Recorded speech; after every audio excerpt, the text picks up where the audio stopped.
Assalamualaikum warahmatullahi wabarakatuh. Bismillahirrahmanirrahim. Subhanallah wa bihamdi, subhanallahil azim. Adada khalqihi wa ridha nafsihi wa zinata arsyihi wa midada kalimatihi. Asyhadu an la ilaha illallah wa asyhadu anna Muhammadar Rasulullah. Allahumma shalli ala sayidina Muhammad. Assalamualaikum ya Rasulullah sallallahu alaihi wasallam wa ala alihi wa ashabihi wa man tabi'ahum bi ihsan ila yaumiddin. Rabbi a'udzubika min hamazati syayatin wa a'udzubika rabbi ayahdurun. Subhanaka la ilma lana illa ma 'allamtana innaka antal alimul hakim. Shadaqallahul azim wa shadaqa Rasulullah sallallahu alaihi wasallam. Nah, kalau ngomongin kita sebagai seorang ibu, apa aja sih tugas seorang ibu sehingga banyak perempuan itu yang ngerasa capek? Bener kan? Iya nggak? Ngerasa capek nggak? Lelah kan? Pakai banget ya? Sekarang yang mau saya tanya begini Bunda. Jadi seorang ibu itu yang minta anak kita atau kita sendiri? Nih ya. Ibu berarti punya anak ya. Nah, adanya anak ini itu karena anak minta dilahirkan dari rahim kita atau kita yang minta sama Allah pengen punya anak? Kalau kita pengen punya anak, minta sama Allah, maka sebagai seorang ibu harus siap dengan konsekuensi. Itulah capeknya. Makanya gini Bunda, dalam Islam seorang ayah, konsekuensi ayah, ada nggak surga buat seorang ayah? Ada, ketika seorang ayah itu berjihad kerja.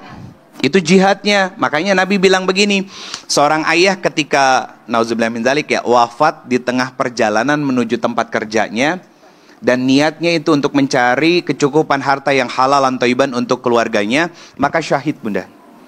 Kan nggak sedikit ya berita-berita kita dapetin bahwa banyak seorang ayah yang bekerja. Kan kalau kondisi sekarang di jalan itu kalau nggak ditabrak nabrak Bun. Betul kan? Nah itu syahid. Bagaimana dengan seorang ibu? Konsekuensi menjadi seorang ibu ketika melahirkan itu juga syahid ketika meninggal. Itu adilnya Allah Bunda. Jadi bapaknya dapat, ibunya dapat keutamaan-keutamaannya mereka, dan kedua-duanya capek. Dan gak sedikit ada seorang ibu yang double job. Misalkan single parent, ya. Terpaksa single parent itu kan maunya Allah, bukan pilihan kita. Capek. Dia harus kerja, di rumah dia ngurusin anak. Yang kadang anaknya persentasenya cuma dapat 30%, yang 70%-nya habis untuk kerja gitu misalkan. Yang sebetulnya terbesit dalam hati dia bahwa penyesalan, kesedihan karena nggak bisa terlalu dekat sama anak-anaknya, karena mau nggak mau dia harus menghidupi anak-anaknya. Itu jihadnya Bunda, capek kok. Karena hidup kita itu tempatnya capek. Nah itu kenapa ibu itu sangat dimuliakan dalam Islam. Secara umum wanita itu dimuliakan dalam Islam. Mau dia sebagai seorang hamba, mau dia sebagai seorang istri, mau dia sebagai seorang ibu, itu dimuliakan dalam Islam. Nah sekarang kita ngebahasnya tentang seorang ibu. Bagaimana Islam memuliakan seorang ibu? Di antaranya Bunda, yang pertama, seorang ibu itu mengandung, melahirkan, menyusui. Betul? Di antara cara Allah untuk menasehati kita para anak, di antaranya di Quran surat Luqman surat ke-31 ayat 14. Kata Allah Subhanahu wa taala, wahnan ala wahnin wa fisaluhu. Ibumu yang sudah mengandung dengan susah payah dan rasa sakit yang terus bertambah-tambah. Betul kan Bun? Itu kenapa kalau seorang istri melahirkan, seorang suami itu wajib mendampingi di dalam ruangan. Kenapa? Biar tahu betapa besar perjuangan seorang istri dan ibu. Karena ada bagian tubuhnya yang sobek atau disobek. Nah, kalau disobek itu sesar. Kalau sobek itu ketika normal. Akhirnya dijahit, ya kan? Dalam proses pemulihan nifas, ya kan? Setelah nifas juga masih sering ngilu-ngilu, sakit-sakit dan lain sebagainya. Dan bahkan ketika sudah bertahun-tahun, masih kerasa apa? Ngilu dan sakit dari mungkin bekas operasi sesar atau bekas jahitan ketika melahirkan. Itu kenapa Bunda? Saya selalu mewasiatkan dan pesan sama para suami di kajian suami istri itu, harusnya ketika ngelihat istri melahirkan dengan susah payah, bersimbah darah, itu bikin dia makin sayang dan cinta sama istrinya, bukan malah berulang-ulang menyakiti hati istrinya. Itu yang satu. Yang kedua, kepada kita para anak, kita kan anak juga Bunda. Ada yang masih punya orang tua, mungkin ibunya yang sudah semakin sepuh ya. Nah, ada rumus begini Bunda. Kalau pengen anak-anaknya nurut, maka perbaiki dulu ke atasnya. Siapa? Orang tua.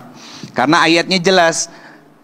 Apa ayatnya? Wabil walidaini ihsana. Berbuat baiklah kepada orang tua, maka nanti anak-anakmu akan berbuat baik kepada dirimu. Nah, kalau orang kaum urban yang tinggal di perkotaan besar, kebanyakan ketika mereka sibuk dengan pekerjaan, dengan bisnis, dengan aktivitasnya, nggak sedikit yang menitipkan orang tuanya kepada panti asuhan. Ya, panti asuhan, panti jompo, panti asuhan membuat anak-anak yatim piatu ya, salah. Panti jompo. Ini Bunda meni apa sudah pada jompo? Nggak, maksudnya kok lebih hafal daripada saya gitu kan? Takutnya udah ngambil nomor gitu kan untuk daftar gitu.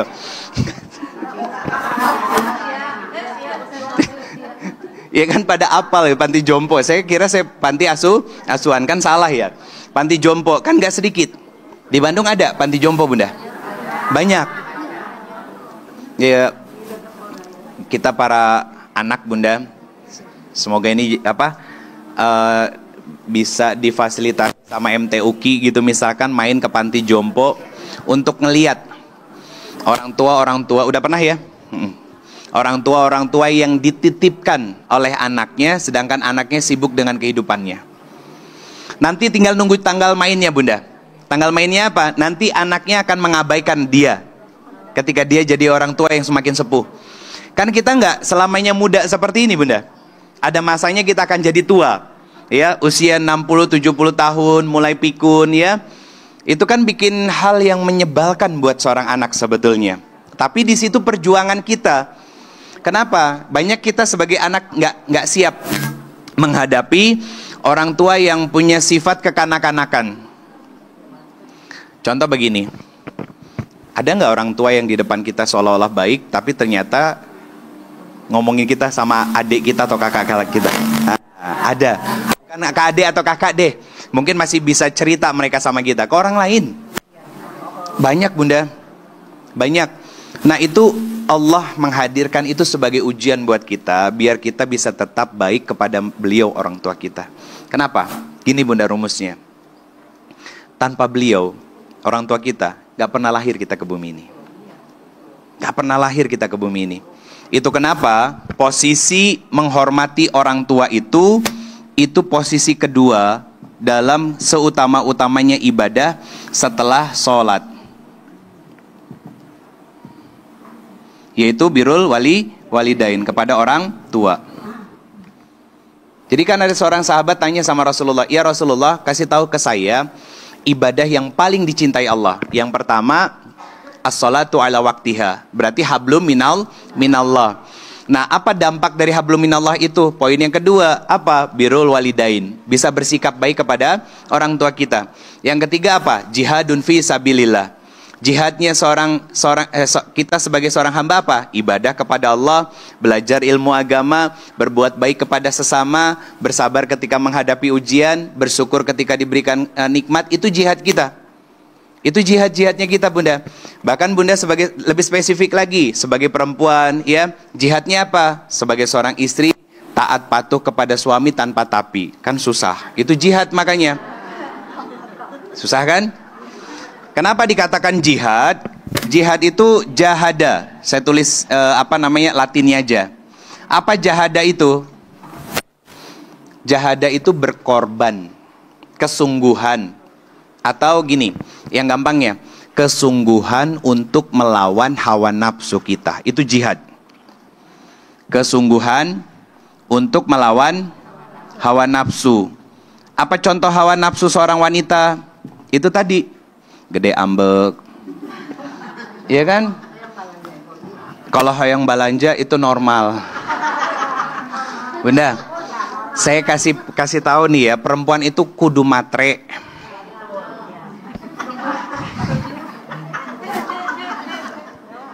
Kan nggak jadi tuh mau nulis apa kan gitu. Kenapa perempuan itu harus matre? Biar suaminya kerja keras. Karena nggak ada ceritanya yang namanya perempuan itu boros. Nggak ada. Kan pernah saya bahas di pertemuan kedua di sini. Nggak ada yang namanya perempuan boros. Kenapa perempuan itu terlihat boros? Dia lagi mencari validasi di luar rumah. Betul Bunda. Saya laki-laki loh, tapi saya bisa menilai. Perempuan itu nggak ada yang boros. Perempuan itu cermat. Sok belanja, ya kan? Beli sayur di toko satu 5.800, ke sebelah digigiran nak 6.300, balik deui da.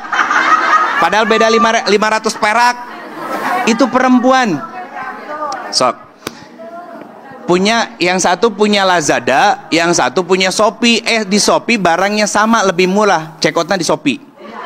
Padahal lihat-lihatnya di Lazada, misalkan gitu. Itu perempuan. Dia cermat. Perempuan yang boros itu dia lagi cari validasi, Bunda. Punten.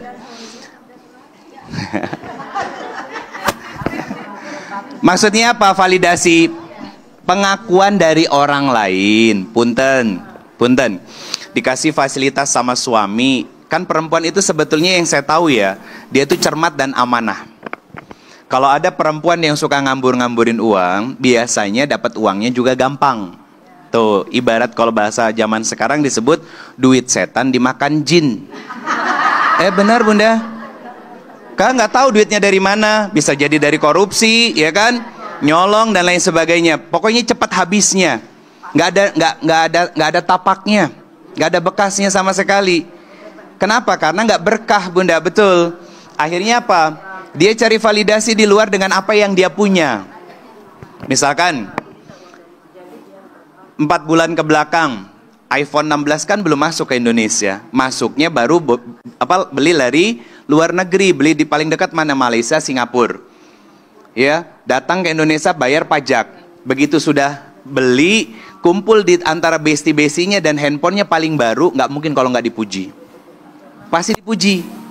Karena itu yang dia cari. Itu yang dia cari.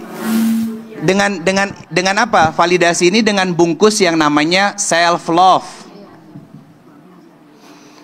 Itu lagi bermasalah Bunda. Kenapa dia cari validasi dari luar? Dia nggak dapat pujian dan validasi dari suaminya. Gitu. Saya paham, saya ngerti. Bukan saya menyalahkan, bukan ya. Bukan saya kemudian menganggap itu sesuatu yang negatif dan buruk, bukan. Terjadinya hal seperti itu tuh ada sebabnya. Karena asap itu pasti ada api. Karena dalam hidup ini berlaku yang namanya hukum kausalitas. Sebab akibat. Makanya saya bilang fitrah perempuan itu cermat, hemat. Beda sama laki-laki. Laki-laki masuk ke mall, ya, mau dia keliling kayak gimana, ngambil barang, nggak pernah lihat harga. Masuk. Terus sampai di rumah, papa nah beli ini, kan ini mahal. Ada yang satunya lagi, diomelin lagi kan. Sudahlah seorang istri itu ya, minta dibelanjain, minta dibayarin, barangnya sampai di rumah, suaminya diomelin. Coba, serba salah kan jadi suami juga. Kata Bunda Vivi, suami selalu salah gitu.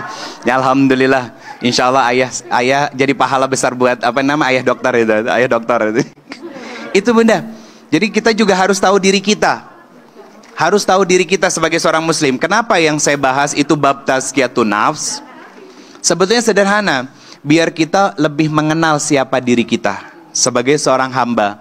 Akhirnya apa? Nanti Bunda bisa mudah diberikan ujian, bersabar. Ketika dikasih nikmat, bersyukur. Ketika sudah melakukan ikhtiar terbaik, tawakal. Berserah diri kepada Allah. Dan itu bukan teori, tapi ilmu praktek langsung. Kayak sekarang begini. Kenapa kita bersaudara semuanya? Karena memang kita beriman. Beriman kepada siapa? Kita punya Allah yang sama, yang kita sembah. Terus ngapain berantem? Kan gitu. Kita punya Al-Quran yang dijadikan sebagai pedoman hidup. Ngapain berantem? Kita punya nabi yang jadi teladan hidup kita. Ngapain berantem? Nah, Allah udah ngasih tahu begitu. Allah bilang sama kita, saudara kamu, ini karena kamu saudaraan satu sama lain, karena beribadah dan taat kepadaku, karena Allah yang disembahnya sama. Kata Allah begini, ingat ya, saudara kamu itu punya hak dari kamu. Nggak boleh mengolok-olok, nggak boleh mencela dan lain sebagainya. Sama bunda, kita sebagai seorang perempuan itu punya tujuan diciptakan sebagai seorang perempuan. Apa diantaranya? Mengandung, melahirkan, menyusui. Nggak ada laki-laki ceritanya begitu. Makanya suka heran sama orang-orang yang terjerumus dalam kehidupan LGBT. LGBT, ya kan? Bahkan ada yang belum lama ini, beberapa tahun ke belakang, ada seorang influencer yang tinggal di Jerman ngomongin tentang apa? Child free. Itu sudah menyalahi aturan fitrah dia sebagai wanita. Karena wanita itu mengandung, melahirkan, menyusui. Ustadz, bagaimana jika seorang wanita sampai wafatnya, qadarullah dia sudah menikah tapi tidak punya anak sama sekali? Maka ada satu hadis, saya belum tahu status hadis ini sahih atau tidak. Diceritakan bahwa nanti wanita ini itu akan diberikan anak oleh Allah dan diizinkan mengandung di dalam surga. Nah kan itu ujian. Berarti dia harus sabar. Karena sabar itu tiket paling besar bagi seorang wanita masuk surga. Sebaik itu loh Allah sama kita bunda. Dan ketika melahirkan, anaknya itu nggak kecil, langsung dewasa dan seusia dengan kita. Karena semua penghuni surga usianya 30 sampai 33 tahun. Usia primanya bunda dulu kan? Ya, iya. Kalau sekarang kan bangun dikit, aduh gitu kan gitu. Aduh, serba adu-aduhan kan ya. Udah memakan segala, olahraga tara gitu kan. Aduh. Lanjut ya bun. Lanjut. Yang poin kedua. Apa tugas seorang ibu? Mendidik anak sejak dini. Sejak dini itu bukan sejak lahir, tapi sejak dalam kandungan. Apa yang dilakukan oleh seorang ibu? Nah, seorang ibu itu kan paling dekat dengan anak. Selama 9 bulan anak itu ada dalam rahimnya seorang ibu. Maka seorang ibu itu harus dekat dengan Allah ketika mengandung dan bahkan sebelum hamil. Kenapa? Biar terjaga apanya? Emosinya. Karena sakit, luka, dan kecewa yang dirasakan seorang ibu itu energinya masuk ke dalam perasaan anak. Lihat bunda, pernah lihat anak kecil yang masih kecil tantrum, ngambek, marah-marah, nangis, guling-guling gitu ya? Itu adalah hasil dari transferan emosi yang dipendam dan dirasa oleh ibunya ketika ibunya sedang mengandung dia. Nah ini nggak ada bapak-bapak kan? Kalau ada bapak-bapak, saya pengen ngasih tahu kepada para bapak-bapak, jangan lukai hati seorang istri terlebih saat hamil. Karena itu berpengaruh nanti kepada anak-anak bunda. Ketika anaknya tanda kutip ya baong misalkan, nakal, yang disalahin ibunya. Padahal bikinnya bareng kan? Ngadonnya barengan bun gitu. Saya agak sedikit banyak herainya karena biar cenghar sayanya bunda. Masih agak lulungu soalnya ya. Kan bikinnya bareng, artinya tanggung jawabnya juga bersama.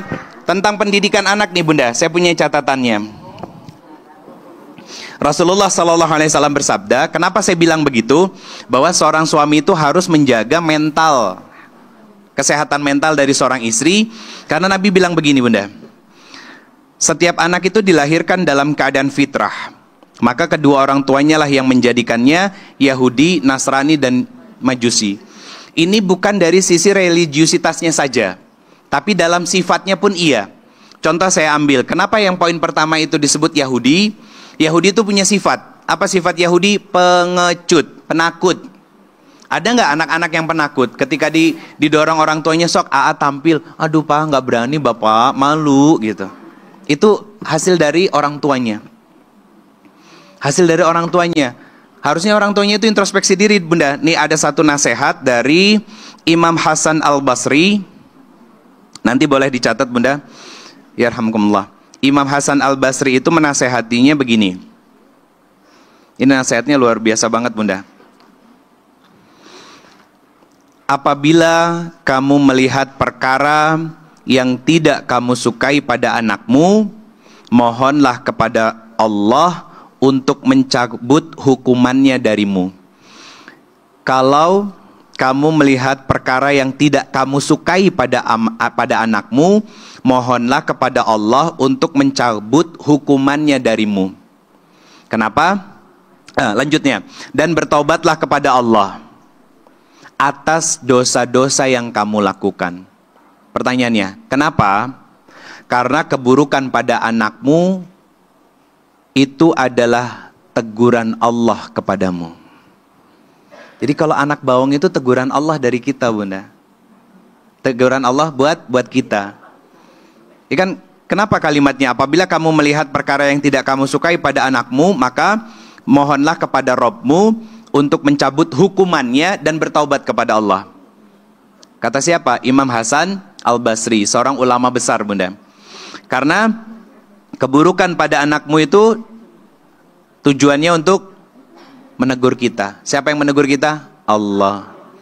Jadi bukan anak yang nakal, Bunda. Nggak ada anak yang nakal itu. Saya ingat judul di bulan November tahun lalu ketika tampil di acara Damai Indonesia ku TV One. Saya tanya sama jamaah, Bapak, ada nggak anak durhaka? Ada, Ustadz. Anak nakal? Ada, Ustadz. Ke perempuannya juga sama. Ibu, ada nggak anak durhaka? Ada, Ustadz. Itu di live di TV, Bunda. Rekamannya masih ada di akunnya TV One. Anak nakal ada nggak, Bunda? Ada, kata mereka. Itu saya ngisi ingat betul di daerah Kemayoran. Saya bilang, anak nakal tuh nggak ada. Yang ada tuh adalah orang tua yang kurang sabar dalam mendidik anaknya. Kurang sabar mendidik anaknya, Bunda. Yang ada itu. Jadi anak nakal tuh nggak ada sama sekali.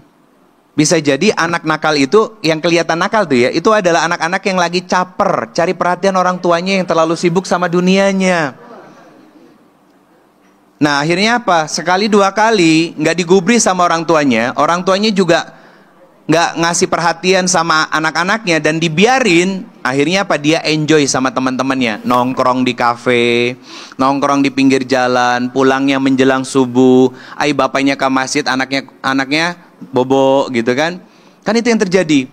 Bahkan ada melakukan penyalahan narkoba, minum-minuman keras ya, kemudian penyimpangan seksual dan lain sebagainya. Itu terjadi. Itu polanya, Bunda. Dari anak-anak cari perhatian orang tuanya masih sibuk dengan dunianya, maka nanti sama setan dibawa ke jalur yang lebih besar kemaksiatannya. Narkoba, kemudian minum-minuman keras, ya, kemudian penyalahgunaan seks dan lain sebagainya. Itu terjadi. Itu kenapa? Bunda? Kita sebagai seorang istri, sebagai seorang ibu, ya, harus belajar ilmu agama biar bisa ngedidik anak-anak kita. Jadi bukan cuma ngedidik diri kita biar bisa sabar, tapi ngedidik anak-anak kita untuk punya pondasi keimanan.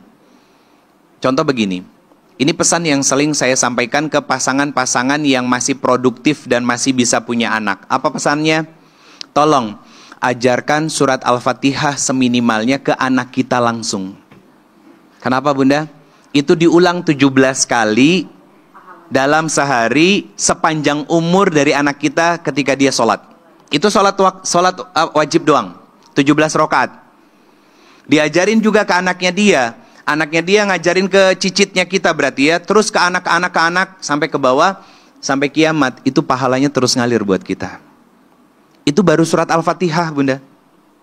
Bukan malah anak kita dititipin ke guru ngaji, guru TPA gitu kan. Ketika anaknya sudah hafal Al-Fatihah malah bangga. Sedih harusnya karena bukan kita yang ngajarin. Bunda yang sudah punya anak dan anak sudah menikah, ingetin anaknya itu. Biar jadi amal jariyah. Mungkin kita nggak pernah ngajarin dulu, lupa. Atau mungkin karena terbatasnya ilmu dan hafalan kita. Mungkin karena kita nggak ikutan TPA waktu kecil. Karena mungkin sebagian besar hidup di sini masih pakai lampu. Nah, belum ada TPA kan? Ngajinya masih di masjid kan? Itu juga berangkat ke masjid pakai obor. Saya ngalamin itu dulu karena madrasah ya, Bunda ya. Saya dulu waktu kecil tahun 91 itu masih tinggal di Lampung. Dan itu belum ada listrik sama sekali. Tempat saya itu masuk listrik tahun 97, Bunda. Berangkat ngaji itu pakai obor. Dan di masjid itu pakai lampu patromak yang dikompak kan. Ya. Jadi kalau misalkan udah selesai ngaji dan sholat isanya, dimatiin lampu patromaknya, udah gelap segelap-gelapnya semuanya. Ya saya ngalamin itu. Di rumah itu pakai lampu semprong. Ya. Yang kalau pagi kalau ngupil kalau ngupil hitam. Iya. Itu saya ngerti, Pak. Saya paham, Bunda. Makanya ada pertanyaan gini, Bunda.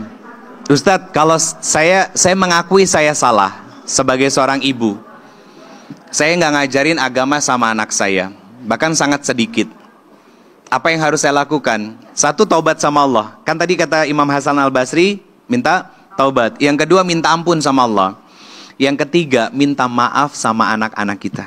Bahwa kita dulu pernah nggak ngajarin mereka agama. Kenapa? Biar mereka mau memaafkan kita dan mereka mau memperbaiki diri. Siapa mereka itu? Anak-anak kita, Bunda. Jadi akhirnya mereka, anak-anak kita itu nanti ngedidik cucu-cucu kita dengan cara yang jauh lebih baik lagi. Saya ngisi di Al-Irsyad KBP. Ada ibu-ibu yang nanya begini, Ustadz, saya tuh sayang sama cucu saya. Iya, Bunda, saya percaya yang namanya nenek itu sayang sama cucunya. Saya tuh bingung sama anak-anak saya dan kasihan sama cucu saya. Kenapa, Bunda? Saya bilang gitu. Karena saya ngelihatnya itu anak saya itu kok ngedidiknya agak beda dan agak sedikit lain ya, ngedidik cucu saya. Kan saya jadi sedih dan kasihan. Takutnya nanti cucu saya ini kenapa-napa ketika dia dewasa dan besar. Apa yang harus saya lakukan dan bagaimana cara saya menasehati anak saya? Saya jawab sederhana, Bunda, cara menasehati yang paling baik adalah dengan tidak ikut campur urusan anak mendidik cucunya. Jangan ikut campur, Bun. Biarin aja itu dunia mereka. Karena kebanyakan gini, anak kita ngedidik cucu kita dengan cara A, tiba-tiba kitanya sebagai neneknya ikut ngerecokin. Nanti cucu kita tuh jadi orang yang bingung. Maksudnya bingung gimana? Sama orang tuanya mah jangan, nggak boleh, dilarang, kabur ke neneknya. Sok. Betul kan? Diogok dengan alasan sayang. Bukan begitu cara sayang sama cucu. Cara sayang sama cucu itu ketika cucu kita datang ngadu sama kita, minta sesuatu, dia cerita nggak boleh sama mama sama papa, kita bilang, sok AA, teteh, izin dulu sama mama sama papa. Kalau sama mama sama papa nggak boleh, nenek juga nggak berani ngasihnya, gitu. Bukan malah dikasih. Itu kesalahan kita, Bunda, sebagai orang tua. Itu kesalahan satu, yang jadi nenek. Nih kesalahan yang kedua, yang udah jadi nenek ya. Banyak ya kesalahannya. Ini, Bunda, ini yang absen kesalahan itu Ridho Febri, bukan malaikat Rokit dan Atid ya. Kesalahan kedua, ketika anak perempuan kita atau anak menantu kita melahirkan, kebanyakan orang tua itu nanya mana cucu mama. Bukan meluk anaknya atau menantunya sambil ngebisikin, nak, teteh, makasih ya sudah melahirkan cucu buat mama. Betul, karena saya bilang makanya kesalahan seorang nenek tuh. Saya katakan gini, kebanyakan gini, Bunda. Kebanyakan para ibu-ibu itu ngedidik anaknya lupa kalau dia pernah jadi anak. Semena-mena akhirnya kan. Tahu nggak, mama itu cerewet karena sayang. Dulu beliau yang ngomong begitu waktu kecil, nggak suka dicerewetin sama maknya. Iya kan? Ketika sudah dewasa jadi ibu cerewet ke anaknya dan beralibi bahwa mama cerewet itu karena sayang. Pret lah. Liur. Beneran Ibu, beneran Bunda. Kita sering lupa. Nih ketika anak perempuan kita lahiran atau menantu kita lahiran, yang dicari mana? Mana cucu mama? Mana cucu papa? Kan ada di ruangan khusus ya. Apa nama ruangannya? Ruang bayi ya, sebut aja ruang bayi lah. Ketahuan, nggak ada bidan, nggak ada dokter. Iya, ruang bayi khusus ya Bunda ya. Akhirnya apa? Masuk ke situ. Lihat Bunda, perjuangan seorang anak melahirkan cucu buat kita, bukankah itu perjuangan kita dulu? Jadi jangan pernah mengulang kesalahan orang tua kita dalam proses pendidikan anak kita. Jangan diulang. Itu dosa. Dan itu jadi dosa jariah, bukan amal soleh jariah, bukan. Ayo kita perbaiki. Yang udah ngaji itu pasti berubah cara pandangnya. Apresiasi dulu anak atau menantu kita, dipeluk, dibisikin. Makasih ya teteh, makasih ya kak ya. Sudah mengorbankan nyawa untuk melahirkan cucu buat mama. Ini yang mama rasain dulu, ini yang mama perjuangkan dulu untuk melahirkan teteh. Misalkan gitu. Oh itu Masya Allah. Dia nangis Bunda. Air matanya nangis, tapi demi Allah hatinya bahagia. Kenapa? Dapat apresiasi dari orang yang dicintai dia dan mencintai dia. Apalagi suaminya juga ngucapin begitu. Oh Masya Allah. Waras tuh jadi seorang ibu. Nah kenapa sekarang? Ya beneran Bunda. Apa dampak negatif dari hal itu? Pernah dengar istilah ini? Baby blues? Itu dari situ. Rasa takut untuk punya anak lagi, ya, kebayang-bayang sakit, luka dan lain sebagainya. Dari sini Bunda. Ini hasil dampaknya. Baby blues itu bukan penyakit fisik, tapi penyakit mental. Psikis Bunda. Ini sakit mental. Akhirnya dia takut. Kan gak sedikit. Saya punya beberapa saudara yang saya tanya, Dek, kapan atuh ngasih adik buat abang atau buat teteh gitu? Ah ayah ntar dulu ah, yang kemarin aja sakitnya masih kebayang. Berarti kan dia sebagai seorang anak perempuan gak mendapatkan apresiasi dari kedua orang tuanya, orang tua dari suami ataupun orang tua kandung dia sendiri. Akhirnya mengalami fase yang namanya baby blues, mentalnya sakit. Itu gak mudah dan itu jihad kita loh Bun. Jihad kita sebagai orang tua, jihad kita sebagai seorang nenek. Bukan hanya sebagai seorang ibu, tapi juga sebagai seorang nenek. Karena apa? Kalau misalkan putri kita diapresiasi begitu atau menantu kita diapresiasi begitu, Bunda, saya katakan demi Allah Bunda, dia akan tumbuh sebagai seorang anak perempuan, menantu kita atau anak perempuan kita yang bisa membesarkan anaknya yang merupakan cucu kita dengan cinta. Tapi kalau dia mentalnya luka, pasti emosinya labil. Siga saha. Yang emosinya labil siapa? Iya, iya bukan di sini Bunda ya. Alhamdulillah. Nggak ada. Ayo nama nuju ngaosnya gitu. Taduka di bumi mah gitu. Selanjutnya Bunda. Selanjutnya peran seorang ibu yang ketiga memberikan kasih sayang dan perhatian kepada siapa? Anak-anak. Memberikan perhatian dan kasih sayang. Di surat Al-Ahqaf Bunda ayat 15. Surat Al-Ahqaf ayat ke-15, Allah menyampaikan ibunya mengandungnya dengan susah payah dan melahirkannya dengan susah payah. Al-Ahqaf ayat 15. Kalau yang sebelumnya surat Luqman ayat 14, kalau yang sekarang surat Al-Ahqaf ayat 15. Apa kata Allah? Ibunya sudah mengandung dengan susah payah dan melahirkannya dengan susah payah. Susah kan Bun? Dan sakit yang paling sakit yang dialami seorang manusia itu adalah ketika seorang ibu melahirkan. Seorang ibu melahirkan. Kalau nggak salah Bunda, itu lebih dari 50 patahan tulang. Itu rasa sakitnya itu. Akumulasi dari lebih dari 58 apa berapa gitu ya patahan tulang. Itu yang dialami rasa sakit dari seorang ibu yang melahirkan. Yang normal ya, lahir yang normal. Ini rata-rata kan ibu-ibu yang hadir di sini tuh kebanyakan yang saya yakin normal. Karena sesar itu bisnis kekinian. Bisa normal dipaksa sesar. Kenapa? Ada cuan. Ada cuannya Bunda. Dan uangnya itu lebih besar. Kalau dulu sesar itu kalau anak sungsang, ya kan? Itu dipaksa sesar. Bahkan kalau nggak salah, ini benar apa nggak nih Bun ya? Kalau saya salah tolong dibenarkan.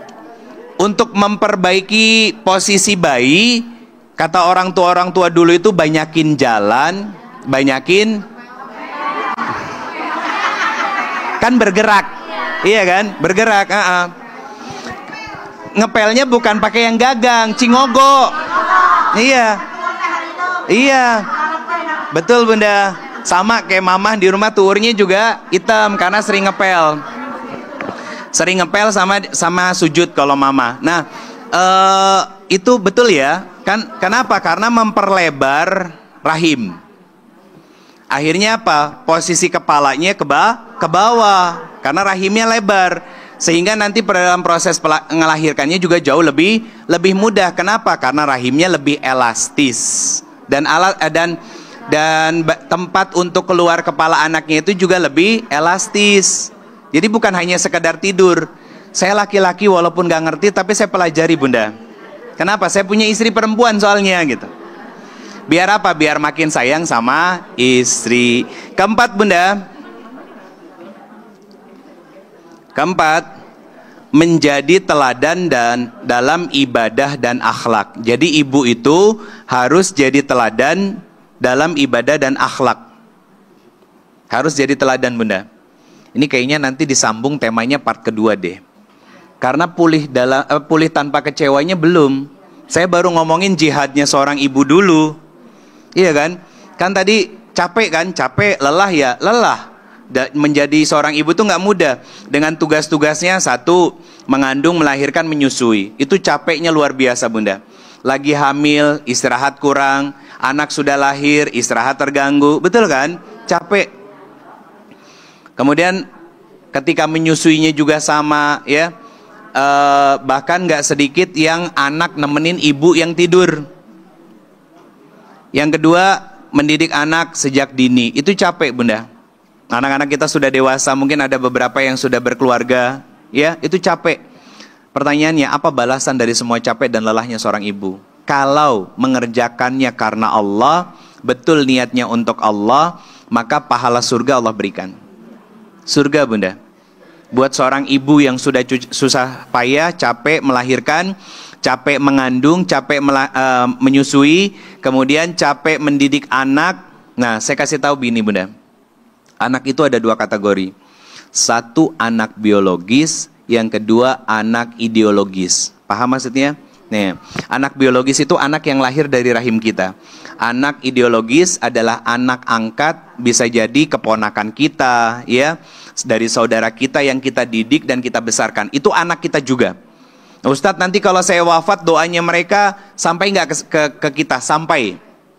Asalkan kita nyaah sama mereka, sayang sama mereka, itu jadi pahala jariah buat kita.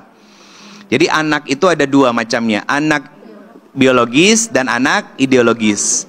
Anak kandung sama anak angkat. Bunda, mungkin ada yang aktivitas sama majelis talim lainnya, misalkan selain ngaji di MTUK ini, misalkan gabung sama majelis talim yang lain, bunda-bunda datang ke panti asuhan, ya, ketemu anak-anak yatim. Mereka itu anak-anak kita yang doanya juga nyampe. Walaupun anak orang dan orang tuanya siapa kita nggak tahu. Itu juga anak-anak kita. Itu masuk dalam kategori anak ideologis.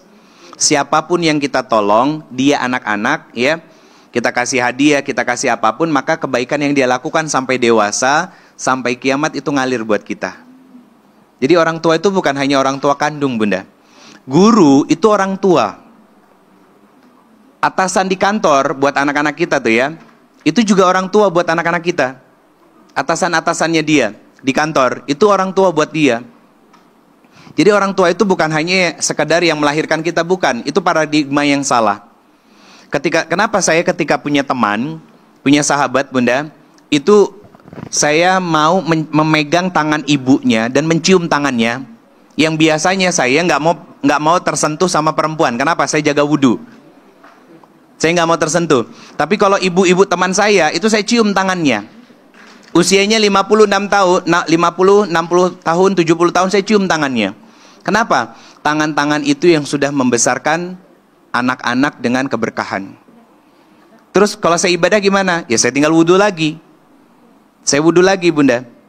Jadi kalau misalkan yang wanita secara umum, saya nggak mau bersentuhan. Kenapa? Makanya kalau lagi foto suka dipepet-pepet. Bunda punten, saya punya wudhu, baru agak melebar.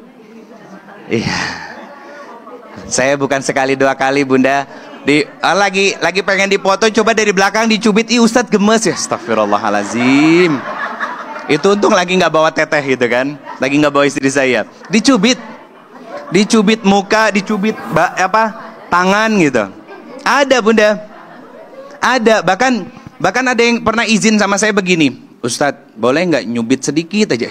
Kok nyubit bunda gitu kan, orang mah minta foto. Iya, kebetulan anak saya lagi hamil.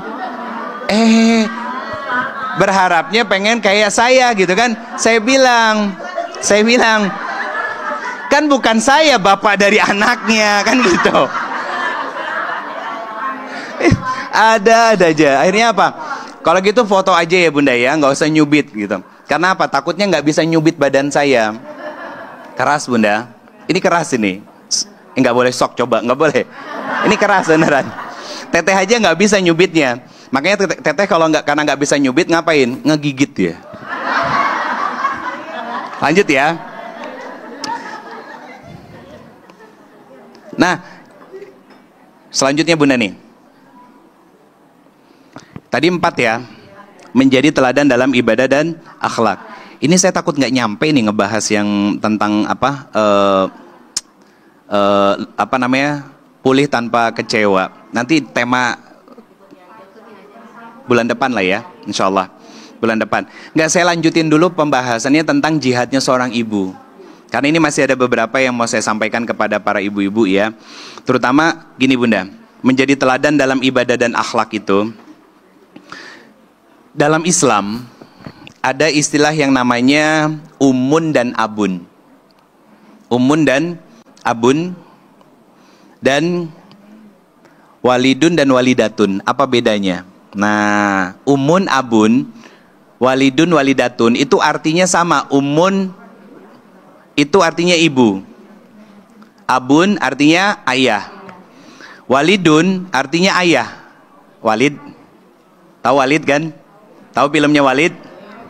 Laki-laki kan? Iya. Jadi walidun itu ayah. Walidatun ibu. Apa bedanya antara umun kemudian walidatun sama abun sama walidun? Apa bedanya? Kalau artinya sama-sama ayah dan ibu. Kalau umun dan abun itu artinya ayah biologis dan ibu biologis yang melahirkan. Tapi kalau walidatun dan walidun itu ayah dan ibu yang bukan hanya sekedar melahirkan tapi juga mendidik, membesarkan anak-anaknya dengan ilmu agama. Jadi derajatnya beda bunda. Orang tua yang ngajarin agama. Jadi bukan hanya sekedar melahirkan, tapi mendidik, membesarkannya dengan ilmu-ilmu agama. Itu namanya walidun sama walidatun. Step naik tangganya. Gak semua orang tua itu menjadi walid dan walidatun. Gak semuanya bunda. Nah itu kenapa saya pengen menyampaikan gini. Ini menjadi perenungan buat kita. Apa perenungannya? Yang pertama, apakah kita sudah menjadi walidun dan walidatun di dalam rumah buat anak-anak kita? Karena itu nanti dihisab sama Allah. Jadi sebagai seorang ibu itu bukan hanya sekedar melahirkan, tapi juga mendidik. Tadi poin keempat, mendidik dan menghadirkan keteladanan dalam ibadah dan juga akhlak. Itu tugas kita. Sama suami kita sebagai ayahnya. Nah banyak para bapak itu yang hanya sibuk cari uang dan bekerja, lupa untuk mendidik istrinya dan mendidik anak-anaknya. Sekarang saya tanya deh bunda, kenapa majelis ilmu di Bandung lah ya, sebenarnya seluruh Indonesia, di Bandung aja, banyaknya ibu-ibu? Jawabannya sederhana. Bapaknya kelihatan soleh, iya, tapi punten, kurang ilmu agama. Akhirnya ibu-ibunya ngaji, karena ngerasa butuh. Bapaknya diajak ngaji, mah capek, sok mamah we gitu. Iya kan? Berulang kali bunda ngajak begitu, puluhan kali ditolak, ya. Bertahun-tahun nanti, sekarang bunda bisa memaklumi, oh iya suami saya capek. Anak bilang gini, kenapa sih papa tuh gak mau belajar ilmu agama? Terus kita jawab, ngebela suami kita. Nak, papa tuh udah capek. Gak apa-apa, biarin. Yang penting kita doain. Itu mulut sekarang masih bisa ngomong, tapi nanti di hadapan Allah, mata yang ngomong sama Allah. Ya Allah, saya tidak melihat suamiku mengajarkan ilmu agama kepadaku. Telinganya ngomong, ya Allah, saya tidak pernah mendengar sedikit pun nasihat-nasihat agama dari suamiku. Gak bisa ngebela lagi, Bunda. Gak bisa ngeles lagi. Akhirnya apa? Suami istrinya jadi musuh di hadapan Allah. Istrinya salihah, masuk surga. Suaminya bisa jadi transit dulu. Dan itu gak sedikit. Itu ngeri, Bunda, makanya. Itu kenapa seorang istri, nah ini pembahasan yang beda nih. Itu kenapa seorang istri itu harus sabar ngedoain suami. Ustadz, saya udah bertahun-tahun. Coba lihat bahagianya. Berdoanya baru bertahun-tahun, jangan-jangan kebahagiaan dan kenikmatannya udah belasan tahun. Kan beda. Ada yang komentar ke saya gini, Bunda. Di Instagram, Ustadz, saya menikah hampir 14 tahun. Selama 12 tahun itu Masya Allah, Alhamdulillah. Berarti baik-baik aja. Dalam 2 tahun ke belakang, Ustadz, ya Allah, saya berulang kali dan setiap hari istighfar kepada Allah karena suami saya mengidap penyakit PHK. Apa penyakitnya? Penyakit hutang keluarga. Pinjam sana, pinjam sini, Bunda. Dan itu membuat saya nggak kuat, Ustadz, sebagai seorang istri. Nikah berapa tahun? 14. 12 tahunnya Alhamdulillah. 2 tahunnya Astagfirullah. Simpelnya gitu ya. Harusnya dia bisa mensyukuri yang 12 tahun Alhamdulillah ini. Padahal diketik sama dia. Diketik. Lihat, Bunda, nih ayatnya nih ya. Ayatnya di Quran surat Al-Baqarah. Ayat 152 dan Quran surat Al-Baqarah ayat 153. Di ayat 152 dari surat Al-Baqarah apa? Tuh. Fazkurni azkurkum waskurli wala takfurun. Kata Allah, ingat dulu kepadaku kemudian bersyukur. Kenapa? Urutannya ingat dulu baru bersyukur. Saya katakan, Bunda, nggak akan pernah bisa bersyukur dengan semua nikmat Allah kecuali mengingat banyaknya nikmat Allah. Apa yang diingat? Nikmat sehat, ya. Kita ketika diuji fokusnya sama ujian, ya kan? Padahal ketika ujian tanpa sadar kita sholat malam. Betul ya? Ketika selesai sholat malam nunggu subuh karena hati gelisah, hati masih belum tenang, ya, buka Quran. Nah, berzikir, beristighfar sampai nangis. Siangnya sebelum berangkat ngaji ke majelis ilmu, misalkan sholat duha dulu 4 rakaat. Yang sebelumnya ketika nggak ada ujian, nggak pernah sholat malam, jarang baca Quran, nggak juga sholat duha, ya. Kan itu sebetulnya nikmat yang Allah berikan buat kita. Yang dulu nggak pernah kita dapat sama sekali. Syukuri dulu bahwa ada proses perbaikan dalam hidup kita dan itu rezeki dari Allah. Mungkin Allah belum kasih rezeki solusi, belum. Tapi Allah kasih rezeki yang paling besar dan tidak ternilai, yang namanya ketenangan. Tenang buat ibadah dan berdoa, itu rezeki. Makanya kata Allah, fazkurni, ingat dulu kepadaku. Ingat nikmat-nikmat yang aku kasih. Sakit gigi misalkan, kan kita fokusnya sama sakit gigi. Lupa padahal walaupun sakit gigi masih bisa sujud dan sholat. Padahal banyak orang-orang di rumah sakit yang sudah terbujur kaku, nggak bisa ibadah, nggak bisa sujud, dia cuma sholat pakai isyarat mata, Bunda. Kita masih bisa, karena cuma sakitnya gigi. Tapi kita lupa sama nikmat itu. Makanya kata Allah, fazkurni azkurkum. Ingat dulu semua nikmat yang aku berikan. Nanti kalau kamu ingat dengan itu, kamu bisa bersyukur. Kalau kamu sudah bisa bersyukur, kata Allah di ayat 153-nya, ya ayyuhallazina amanu sta'inu bis-sabri was-shalah. Kamu bisa sabar dan tetap akan mengerjakan sholat. Ini rumus. Kenapa ada orang yang susah bersabar, Bunda? Dia nggak bisa mensyukuri nikmat Allah. Yang bisanya cuma ngeluh, ya. Kemudian berkeluh kesah dan lain sebagainya lah. Sekarang saya tutup dengan Quran surat ke-70 Al-Ma'arij. Dan ini ada kaitannya dengan 2 hal ini. 2 hal ini kan tentang ujian dan masalah. Jadi nanti bulan depan insya Allah kita lanjutin dengan tema yang sama tentang pulih tanpa kecewanya, ya. Di Quran surat ke-70 Al-Ma'arij ayat 19 sampai 23. Lihat Bunda, unik banget yang disampaikan sama Allah.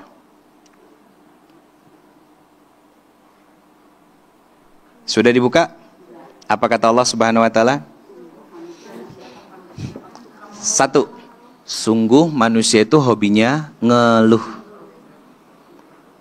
Dikasih ujian ngeluh, dikasih rizki sedikit ngeluh, dikasih rezeki yang banyak. Lihat ayat selanjutnya. Apabila dia ditimpa kesusahan, dia berkeluh kesah, dan apabila mendapatkan rezeki berupa harta, dia pelit, lupa bersyukur. Betul kan? Ini manusia banget. Ini manusia banget. Apakah manusia yang beriman begitu juga? Enggak, karena dia sudah taat kepada Allah, makanya hatinya beda. Makanya ayat di sini, ya ayyuhallazina amanu, orang-orang yang beriman. Ya ayyuhallazina amanu sta'inu bisabri wassalah. Jadi yang bersyukur dan selalu mengingat Allah ini orang yang kafir apa yang beriman? Yang beriman. Makanya dia banyak mengingat nikmat Allah. Akhirnya dia bisa bersyukur dan Allah berikan penegasan bahwa kamu sudah beriman, maka tetaplah bersabar ketika diberikan ujian dan tetaplah sujud ketika ujian itu datang dalam hidupmu. Kenapa? Karena Allah tahu sifat manusia yang standar, manusia pada umumnya suka mengeluh ketika dikasih masalah, ya kan? Dan lupa berterima kasih lewat syukur ketika diberikan nikmat dan rezeki oleh Allah. Betul kan? Nah, lihat lanjutannya Bunda.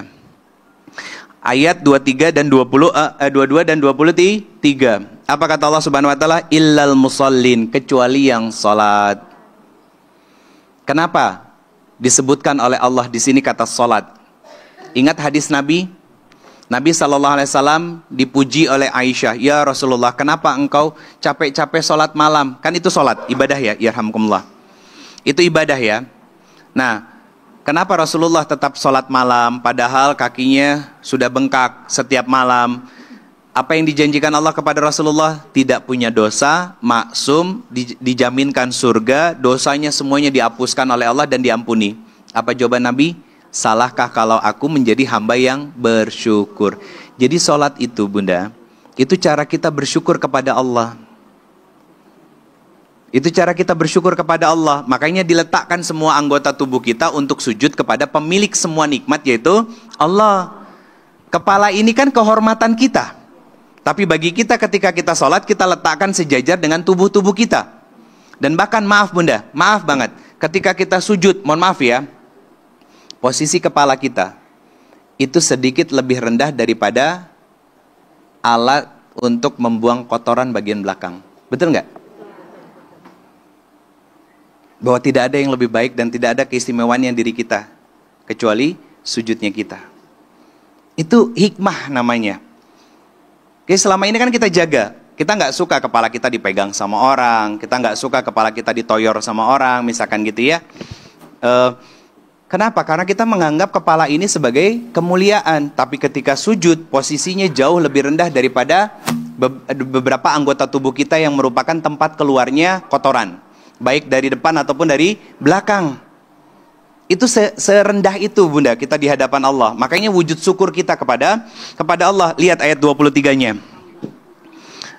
Jadi illal musallin, kecuali orang-orang yang sholat, dan kata Allah mereka tetap mengerjakan sholat-sholatnya. Jadi orang-orang yang mau tetap sholat itu Bunda adalah orang-orang yang nanti akan diberikan rizki dan nikmat oleh Allah untuk mudah bersabar dan mudah mengingat banyak nikmat yang sudah Allah berikan. Kenapa? Contoh gini. Kenapa kita harus bersyukur dengan anak kita? Walaupun anak kita jadi ujian. Banyak di luaran sana wanita-wanita yang sudah puluhan tahun masih berdoa kepada Allah, ya Allah berikan keturunan kepadaku. Ya, syukuri dulu, kita punya, dikasih sama Allah. Lengkap, sehat, afiat, ya. Hanya saja jadi ujian sedikit dari bagian hidupnya. Apa? Dinasehatin mungkin gak mau, ya. Ketika lagi baper, tutup pintu, jeger. Kan itu kan irisan kita sebagai seorang ibu sebetulnya. Karena anak itu gambaran cerminan kita waktu kecil Bunda. Kita sama suami nggak jauh-jauh. Jangan ngomong kamu teh ngambek-ngambek kayak gitu kayak apa?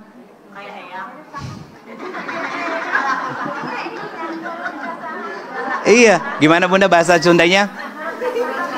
Nurun kasaha gitu ya. Nggak mau ngaca gitu deh.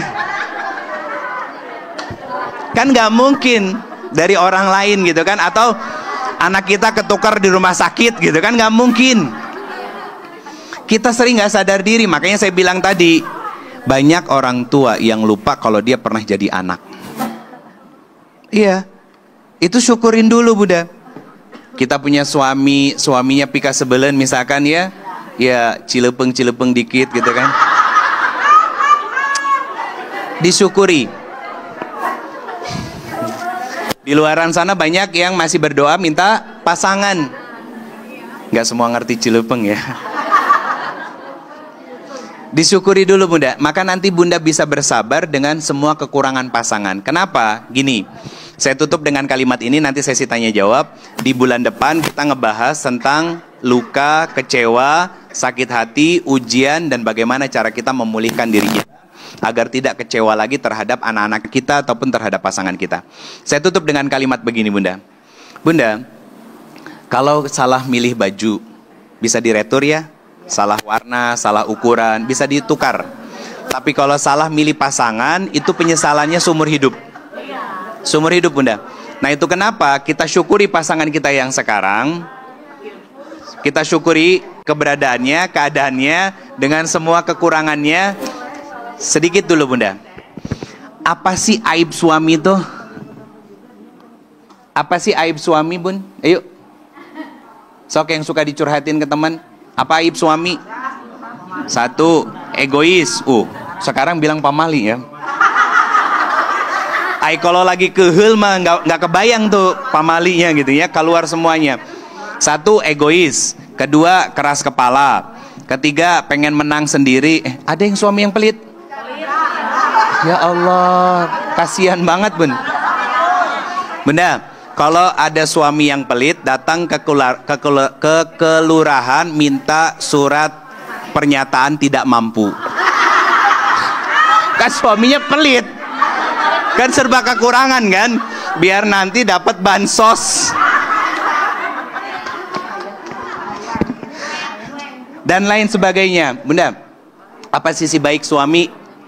Kalau tadi malu-malu untuk ngejawab apa sisi kekurangan suami, sekarang saya pengen ngabsen apa kebaikan suami.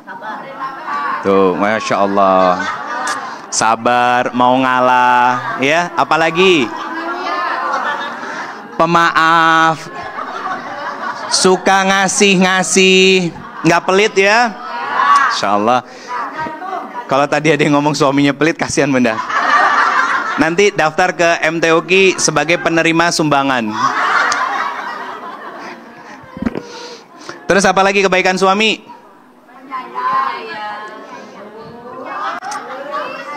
Sayang sama kita. Yang dilupakan sama kita nih, ngasih nafkah. Ngasih nafkah, iya kan? Wah, setia. Kela, benar itu setia Bun ya? Benar ya, setia ya. Nah, bertanggung jawab dan lain sebagainya. Pertanyaan saya, suka bersyukur nggak dengan kebaikan itu? Alhamdulillahnya tuh itu apa gitu?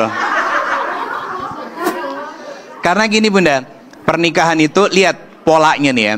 Pernikahan itu sarana untuk kita belajar, menerima dan memaafkan segala kekurangan pasangan, sehingga yang selalu kita ingat adalah kebaikan-kebaikannya sebagai salah satu bentuk syukur kita kepada Allah. Maka nanti ketika suami jadi ujian buat kita, gampang sabarnya. Ya. Sama anak-anak juga gitu. Anak-anak itu adalah cara Allah untuk mendidik kita juga untuk bisa bersyukur. Banyak orang lain di luar sana yang tidak seberuntung kita. Mungkin ada yang punya anak tapi cuma satu, kita anaknya 3, anaknya 4, atau kurang dari itu atau lebih dari itu. Itu jumlahnya lebih banyak daripada mereka. Ada yang nggak punya anak sama sekali, ada. Syukuri dulu Bunda. Ingat itu nikmat dari Allah dan amanah dari Allah yang nanti akan dipertanggungjawabkan. Kita belajar ilmu agama begini untuk menguatkan nilai spiritual kita dan bukan cuma bikin pinter. Yang kita catat gitu kan, naikin ke story gitu kan, dengan harapan orang yang nggak suka sama kita, orang yang julid sama kita ngelihat story Instagram kita atau WA status kita, nggak bakalan mungkin. Gak bakalan mungkin.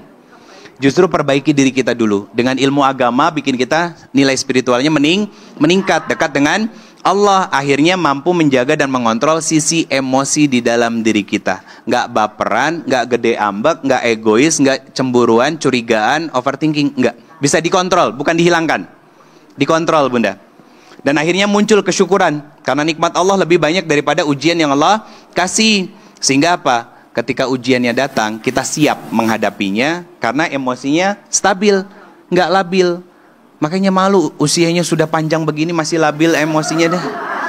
Jika budak ababil gitu nya, gede ambek gitu kan dan lain sebagainya, malu sama umur. Kudunya harusnya malu sama umur gitu kan. Kita berlatih dan melatih diri kita untuk lebih banyak bersyukur. Sok. PR dari saya, Bun. Tulis mangga. PR dari saya, tolong kerjakan setiap hari.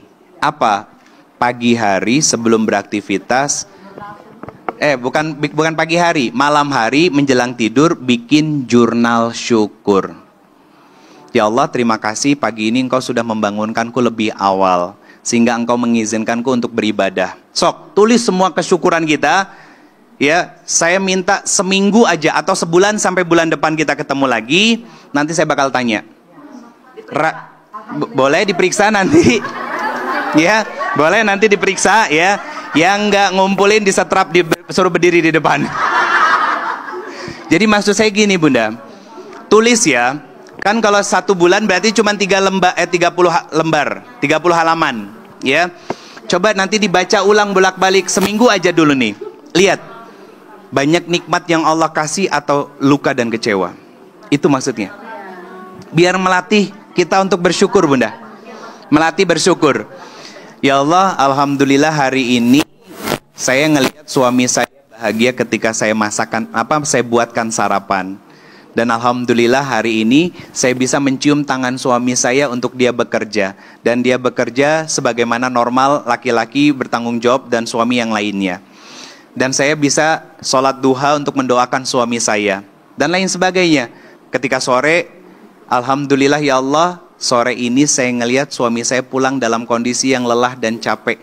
Padahal ngelihat suami lagi mukanya ditekuk kayak origami, Bunda. Tapi masih bisa nulis alhamdulillah, berarti kan sudah mulai masuk kesyukurannya ke dalam hati. Kalau yang nggak biasa menulis jurnal syukur, ngelihat suami begitu kan langsung apa? Langsung responnya negatif, bikin kita kaget. Lihat Khadijah, Bunda. Nah, maksud saya menulis jurnal syukur itu semoga Allah karuniakan kesolehahan seorang Khadijah kepada kita, sehingga kita bisa menjadi saudara dengan Khadijah di dalam surganya Allah Subhanahu Wa Taala. Nanti insya Allah di bulan depan kita lanjutkan tentang luka, kecewa, sakit hati dan bagaimana kita pulih tanpa kecewa lagi menghadapi setiap ujian dan masalah dalam hidup kita ya Bunda ya. Hatur nuhun Bunda, itu yang bisa saya sampaikan tentang jihadnya seorang ibu, jihadnya seorang wanita. Semoga Allah merahmati dan menjadi kebaikan untuk kita semuanya. Jazakumullah khairan katsir. Assalamualaikum warahmatullahi wabarakatuh.